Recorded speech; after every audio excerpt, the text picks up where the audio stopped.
It is so good to hear our president's voice. Joe, I know you're still on the call, and we've been talking every day. You guys heard it from Doug's voice. We love Joe and Jill. We really do. They truly are like family to us. And we do, everybody here does. It's mutual. I knew you were still there. You're not going anywhere, Joe. I'm watching you, kid. I'm watching you, kid. I love you. I love you, Joe.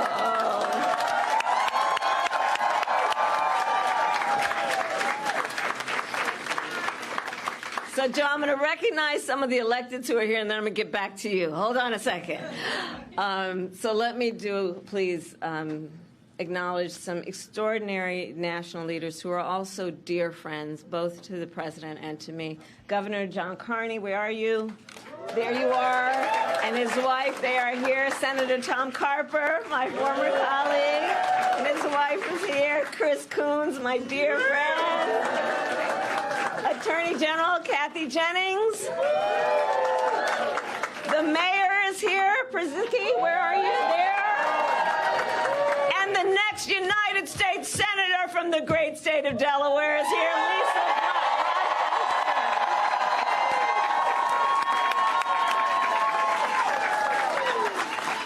And I know everyone here has seen these elected leaders in this very campaign office on a regular basis. And I know Joe is so thankful to them for their lifelong friendship, but I want to thank them also because you guys have really been carrying some heavy water from the first days of our campaign. So thank you all. This truly is a Delaware family. Thank you. I want to thank Jen O'Malley Dillon. Where is she, Jen? I'm going to talk about her in a minute. Julie Chavez Rodriguez. Sheila Nix. And the entire team that is here. I want to thank all of you and those who are joining from offices across our nation. So Doug and I wanted to stop by today to thank everybody and to express just what we know to be true. You all have been working so hard. The people in this office have been working so hard. And you have given so much of yourselves, long days and nights, what you are sacrificing in terms of the time you could be spending with other friends and other family. And you're giving yourselves to our country because you love our country and you love Joe and you love me, and we know that. And so today, just right after Joe made his announcement, it was important for me to continue with his role of leadership in this office, of like him, who has said for many, many, many months, and I say it today, thank you all so very much for what you are doing and what you will continue to do. So let's applaud the team.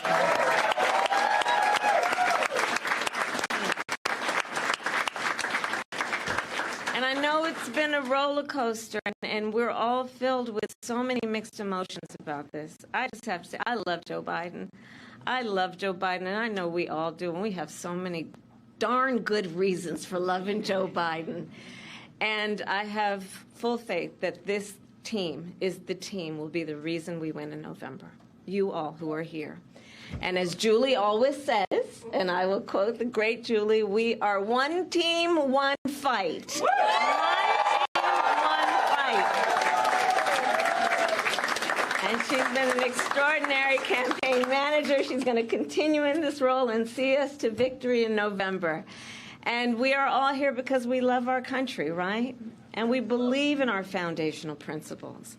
We believe in freedom and opportunity and justice, not for some, but for all. And so we have 106 days until Election Day, and in that time we have some hard work to do. And as JOD always reminds us, we can do hard things. JOD has been such an incredible leader of this team, and that is why I have just asked her to run my campaign, and she has accepted.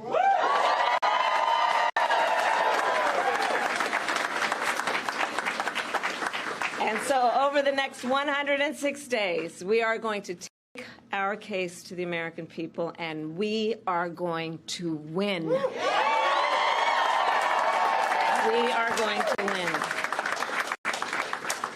And so now I'm getting back to you, Joe. I will tell you, it has been one of the greatest honors of my life, truly, to serve as Vice President to our President, Joe Biden. Joe's legacy of accomplishment, just over a lifetime, but just over the last 3.5 years, is unmatched in modern history. In one term, he has already surpassed the legacy of most presidents who served 2 terms in office. Think about it. And I know everyone here in the campaign, we know. But if we don't know, we got a problem. But I'm going to repeat some for those who might be guests at the moment. Joe got the COVID-19 pandemic under control. Remember those days? He has created more than 15 million new jobs. He brought together Republicans and Democrats and passed historic legislation. And I'm going to tell you, I'm a firsthand witness to all this work. I would sit with Joe in the Oval Office while he would bring members of both sides of the aisle and talk and listen and help them see what they may have in common and how we can actually work towards solutions. And because of their confidence in Joe, these accomplishments occurred.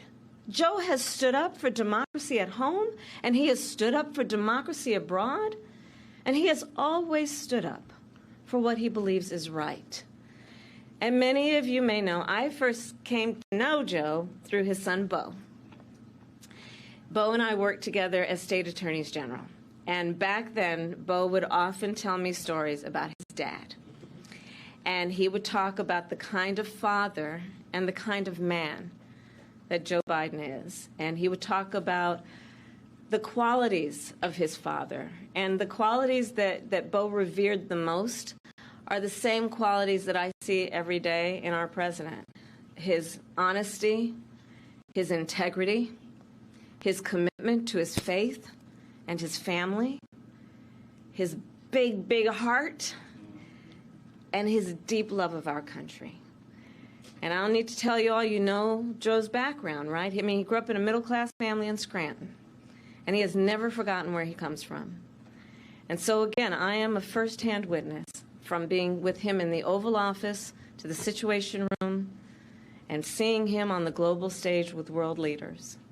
President Joe Biden fights for the American people, and we are deeply, deeply grateful for his service to our nation.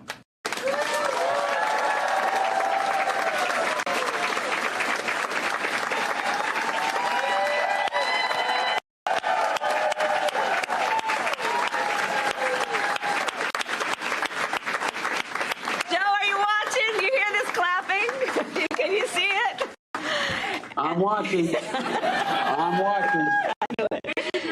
We love you, Joe. You're the best, kid. And let us be very clear, Joe is not done. Far from it.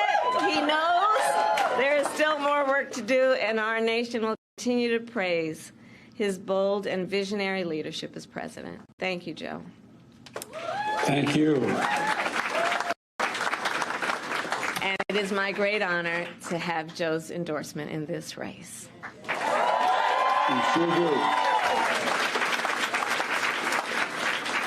And it is my intention to go out and earn this nomination and to win.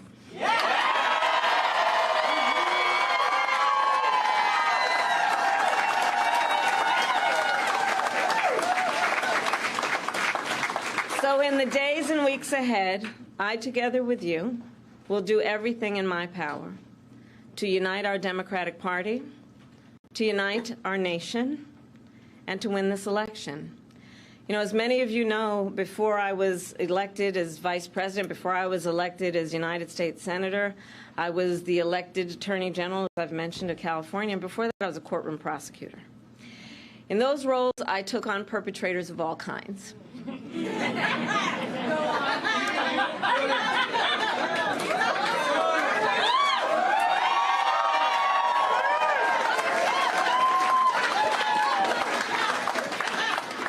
Predators who abused women, fraudsters who ripped off consumers, cheaters who broke the rules for their own gain. So hear me when I say, I know Donald Trump's type.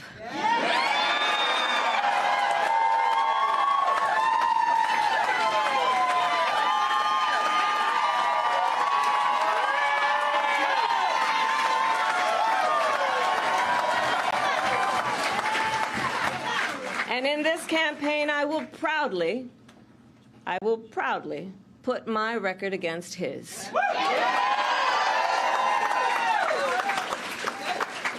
As a young prosecutor, when I was in the Alameda County District Attorney's Office in California, I specialized in cases involving sexual abuse.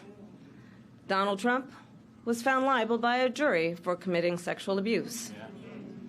As Attorney General of California, I took on one of our country's largest for-profit colleges and put it out of business.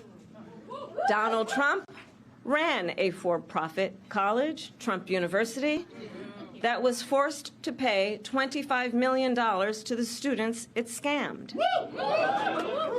As district attorney, to go after polluters, I created one of the first environmental justice units in our nation.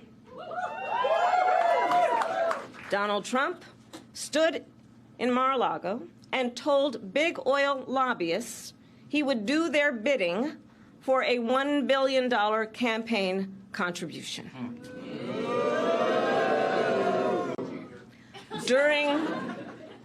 During the foreclosure crisis, I took on the big Wall Street banks and won $20 billion for California families, holding those banks accountable for fraud. Donald Trump was just found guilty of 34 counts of fraud. Guilty. But make no mistake, all of that being said, this campaign is not just about us versus Donald Trump.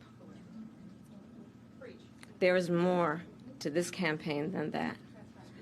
Our campaign has always been about two different versions of what we see as the future of our country, two different visions for the future of our country. One focused on the future, the other focused on the past. Donald Trump wants to take our country backward to a time before many of our fellow Americans had full freedoms and rights. But we believe in a brighter future that makes room for all Americans.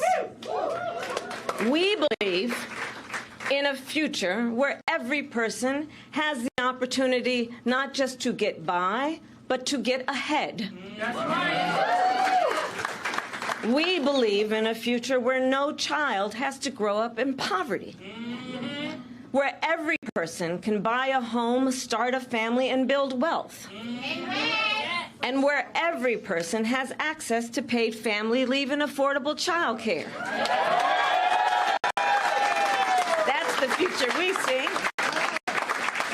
Together we fight to build a nation where every person has affordable health care, where every worker is paid fairly, and where every senior can retire with dignity. All of this is to say, building up the middle class will be a defining goal of my presidency.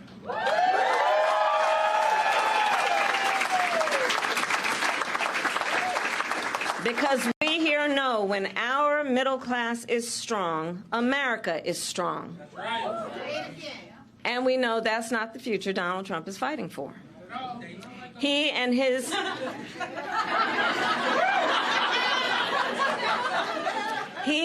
extreme Project 2025 will weaken the middle class and bring us backward. Please do note that.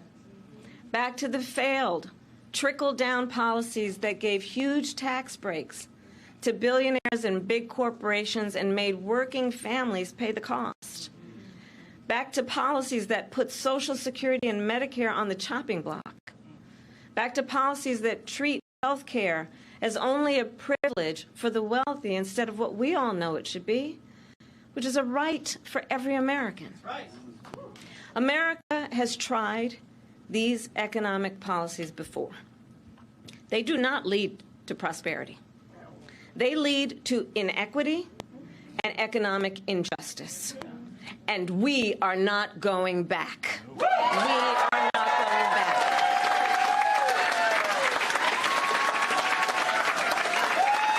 You're not taking us back. Our fight for the future is also a fight for freedom. Generations of Americans before us have led the fight for freedom, from our founders to our framers, to the abolitionists and the suffragettes, to the freedom riders and farm workers. And now I say, team, the baton is in our hands. We who believe in the sacred freedom to vote, we who are committed to fight to pass the John Lewis Voting Rights Advancement Act and the Freedom to Vote Act,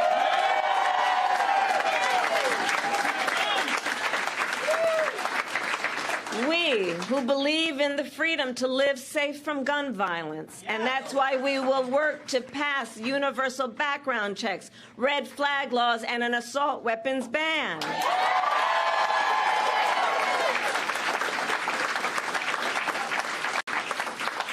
We who will fight for reproductive freedom, knowing if Trump gets the chance, he will sign a national abortion ban to outlaw abortion in every single state, but we are not going to let that happen.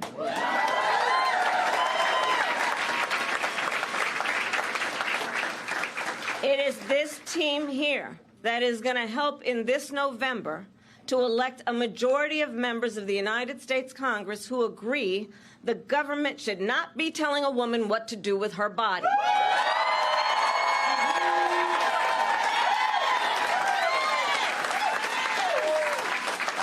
And when Congress passes a law to restore reproductive freedoms, as President of the United States, I will sign it into law.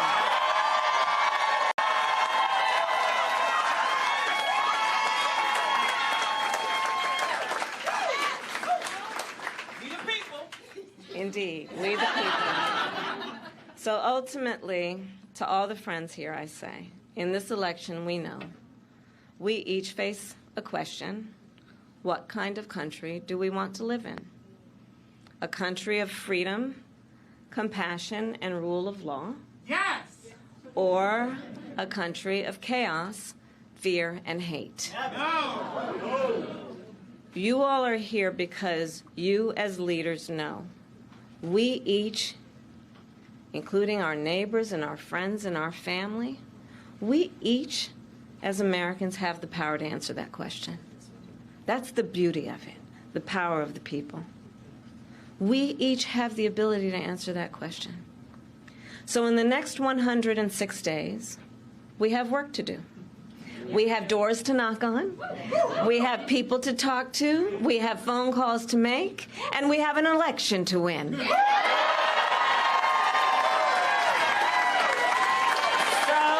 you ready to get to work?